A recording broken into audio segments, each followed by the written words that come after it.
दोस्तों, मैं सलभ जैन आपका स्वागत करता हूं ओरा न्यूज़ के एक फ्रेश एपिसोड में। भारत दुनिया की सुपर पावर बनने का हकदार, पुतिन ने भारत की तारीफ में पड़ेगा सीधे, बताया स्वाभाविक दोस्त। रूस के राष्ट्रपति व्लादिमीर पुतिन ने एक बार फिर इस बात पर जोर दिया है कि भारत दशकों से एक स्वाभाविक सहयोगी और साझेदार है। साथ ही पुतिन ने भारत की आज़ादी में सोवियत संघ की भूमिका पर रोशनी भी डाली। पुतिन ने भारत को एक महान देश बताया है और कहा है कि मॉस्को और नई दिल्ली सभी क्षेत्रों में सहयोग बढ़ा रहे हैं। पुतिन ने कहा है कि हम भारत के साथ अपने संबंधों को सभी दिशाओं में विकसित कर रहे हैं। भारत एक महान देश है, बड़ी आर्थिक अर्थव्यवस्था, विकास के मामले में सबसे आगे है। इसकी जीडीपी में सालाना 7.4% की वृद्धि हो रही है।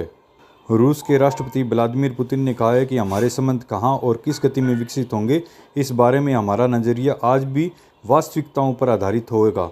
हमारे सहयोग की मात्रा साल दर साल बढ़ रही है। पुतिन ने भारत की आज़ादी की घोषणा से में सोवियत संघ की भूमिका को याद किया। पुतिन ने कहा कि दोनों देशों के व्यापार कारोबार $60 अरब अमेरिकी है। रूसी राष्ट्रपति ने कहा कि भारत दुनिया की महाशक्तियों की लिस्ट में शामिल होने का हकदार है। इसकी 1.5 अरब की आबादी है। साथ ही दुनिया सभी अर्थव्यवस्थाओं में सबसे आगे तेजी से बढ़ोतरी भारत ही कर रहा है। पुतिन ने बताया कि भारत की संस्कृति प्राचीन व इसके आगे बढ़ने की संभावनाएं बहुत ज़्यादा हैं। सुरक्षा क्षेत्र में और रक्षा क्षेत्र में भारत और रूस के बीच संपर्क विकसित हो रहे हैं। पुतिन ने कहा कि देखिए कि भारतीय सेनाओं के साथ कितने प्रकार के रूसी सैन्य उपकरण सेवा में हैं। इन रिश्तों में बहुत अधिक भरोसा है। हम भारत को न केवल अपने हथियार बेचते हैं, बल्कि हम संयुक्त अनुसंधान और उन्हें संयुक्त रूप से डिजाइन करने में लगे हुए हैं। उन्होंने भारत रूस संयुक्त सहयोग के उदाहरण के रूप में ब्रह्मोस का उल्लेख किया है। पुतिन बोले, दोनों देशों में बहुत भरोसा है। पुतिन ने कहा कि ब्रह्मोस का इस्तेमाल हवा और समुद्र में किया जाता है। यह साझेदारी की ऐसी चीज़ है जिसके बारे में लोग जानते हैं। यह हमारे बीच उच्च स्तर के भरोसे और हमारी साझेदारी के उच्च स्तर का प्रमाणित करता है।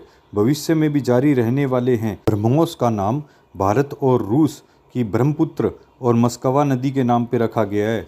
इसका गठन भारतीय रक्षा अनुसंधान और विकास संगठन DRDO के और रूस के NPO के बीच में एक संयुक्त उद्यम के रूप में किया गया है। भारत और रूस की दोस्ती बहुत पुरानी है और विचारधारा भी एक है।